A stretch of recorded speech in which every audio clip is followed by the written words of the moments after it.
des histoires amusantes de paternité, Alexandre Nat va nous présenter une leçon importante qui peut bien s'appliquer à nous tous.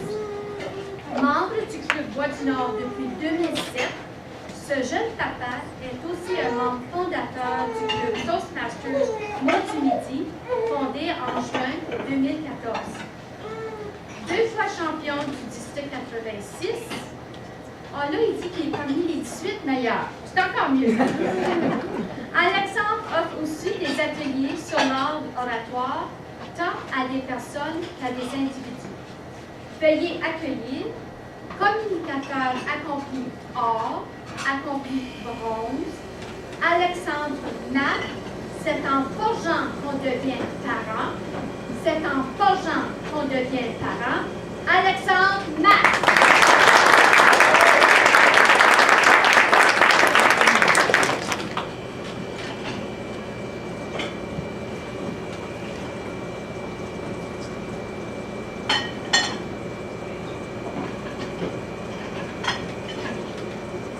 Un après-midi de novembre 2012, ma conjointe et moi sommes passés du statut de jeune couple mignon à famille de 4.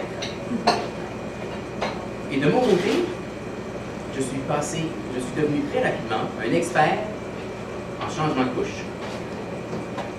Je peux compter sur les doigts d'une main le nombre de fois que j'ai changé de couche avant de devenir papa. Mais les 24 premières heures de ma vie de papa, j'ai pas assez de mains ni de pieds pour les compter. Avant d'être papa, un exemple. Ma soeur a un fils, mon jumeau, Rohan, je l'ai gardé un jour. Et j'ai senti, à un moment donné, que c'était le temps de changer la couche. Mais je savais que sa mère allait revenir bientôt, alors je me suis dit, peut-être que ça va disparaître. Ça n'a pas disparu, mais je me suis habitué à l'odeur. Et quand ma soeur est arrivée, j'ai dit bonjour Agnès, j'ai dit bonjour. Et elle a remarqué tout de suite, mon garçon, est-ce que c'était le temps de changer ta couche? Et j'ai dit, ben oui, regarde ça, quelle coïncidence, en même temps que tu arrives à la maison, c'est beau. Est-ce que tu aimerais changer? Non, ça va, si tu veux, je ne veux pas te voler cet honneur-là, le plaisir de changer la couche de mon garçon. Moins de 5 fois en 30 ans et plus de 20 fois en 2 jours. On changeait la couche en même un jour, de 15 à 20 fois par jour, on a changé les couches. Et c'est moi qui le faisais parce que la maman était occupée à nourrir et à faire tout le reste. Alors, dès la première semaine de vie de nos enfants, on a dû commencer à apprendre à être des parents.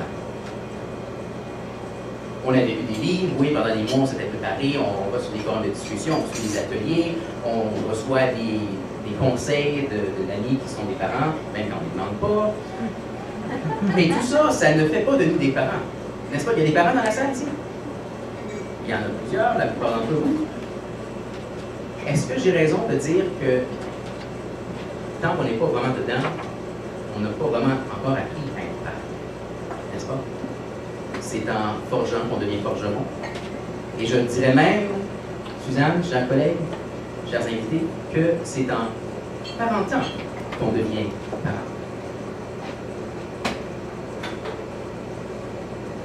Alors, les parents, ça vous est probablement déjà arrivé, ça vous est déjà arrivé, d'avoir un bébé qui pleure. On en a eu l'exemple ici. Hein? Merci d'offrir l'exemple, Mélissa, si tu m'entends. Et est-ce que vous avez déjà demandé la question suivante? Pourquoi mon bébé pleure? Hein? Est-ce que ça vous arrive? Est-ce que ça vous arrivait? Mais si vous vous posez cette question-là, est-ce qu'il y a quelqu'un qui répondait? Personne ne répond. Hein? Est-ce qu'il y a des parents de moins de 5 ans ici? Pas des parents de moins de 5 ans, mais des parents d'enfants de moins de 5 ans. Sinon, il y a Mélissa qui s'est réfugiée. On fait partie d'un groupe très spécial parce que nous, quand on pose cette question-là à l'univers, on a une réponse. Grâce à la technologie, Google et les téléphones intelligents. Alors imaginez ça à 2h ou à 3h du matin, je suis là avec un enfant qui pleure et ça n'arrête pas et je ne sais pas pourquoi, mais de mon autre main, je sors mon téléphone, je vais sur Google et je demande pourquoi mon bébé pleure. Et ensuite Google me pointe dans plusieurs directions. Ça peut être YouTube, ça peut être des forums de discussion, il y en a beaucoup hein, sur l'art d'être parent. Des sites web dédiés à l'art d'être parent aussi. Et ce soir-là, en particulier, j'ai eu la réponse qu'il me fallait. Sur babycenter.com, il y avait une vidéo dont j'avais absolument besoin à cette heure en particulier. Et c'était une vidéo qui indiquait 7 causes possibles pour les pleurs d'un bébé. La plupart, je les connaissais et vous les connaissez aussi. Mais il fallait passer l'une après l'autre pour savoir laquelle était la bonne. Le bébé a faim. Non, il vient de manger. Ma couche est sale. Ben non, je viens de la changer. J'ai des gaz. Ben, peut-être, on va voir, on va faire un petit massage de ventre, on va faire la bicyclette avec les jambes. Non, c'est pas ça. J'ai trop froid ou j'ai trop chaud. Non, on a vérifié la température, tout allait bien. Je veux un câlin. Ou j'ai besoin d'être dans tes bras. Ben, ça fait du temps que je te tiens dans tes bras, mon amour, et tu me dors, et tu me pleures toujours. Ça ne doit pas être ça. On passe au prochain. Je suis malade. Ah, est-ce qu'il y a une fièvre, quelque chose? Non, pas de fièvre, tout semble bien, il n'y a pas d'autres symptômes. Est-ce qu'il y a un inconfort dû à un événement, peut-être une petite irritation? Une petite irritation, tiens, ça c'est nouveau. Ben, j'ai vérifié dans les vêtements, sur les vêtements de ma cocotte il y a 3 mois à ce moment-là. Et en effet, sur son pyjama en arrière, il y avait une petite étiquette qui la frottait très doucement, mais sur la peau qu'elle a, vous pouvez imaginer comme ça peut irriter. J'ai retiré l'étiquette juste pour voir, Et elle a arrêté de pleurer. Ah, ben là, vous pouvez imaginer, vous pouvez voir quand je dis que toutes les autres fois qu'un bébé pleurait, ça c'est une des choses que je vérifiais. J'ai appris ça sur le temps. C'est en forgeant qu'on devient forgeron, c'est en parentant qu'on devient parent. J'apprends à mesure comment devenir un papa. À tous les jours, hein, mes leçons ne sont jamais terminées.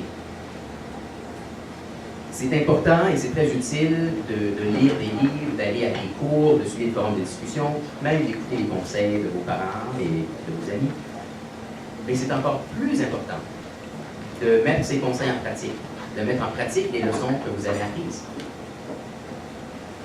C'est en forgeant qu'on devient forgeron. Je pense à Eliane Bergeron. C'est en forgeant qu'on devient forgeron. C'est en parentant qu'on devient parent. Et je vais en ajouter 2 autres. C'est en parlant qu'on devient orateur. Et c'est en leadant qu'on devient leader. Mesdames et messieurs, le Club Toastmasters Voix du Nord vous offre un environnement sans risque, positif, dans lequel vous pouvez mettre en pratique vos habiletés de communicateur et de leadership. Et ça vous permet d'être des meilleurs leaders. Si vous voulez être plus à l'aise en public, si vous voulez être des meilleurs leaders, devenez membre du Club Toastmasters Voix du Nord. Merci.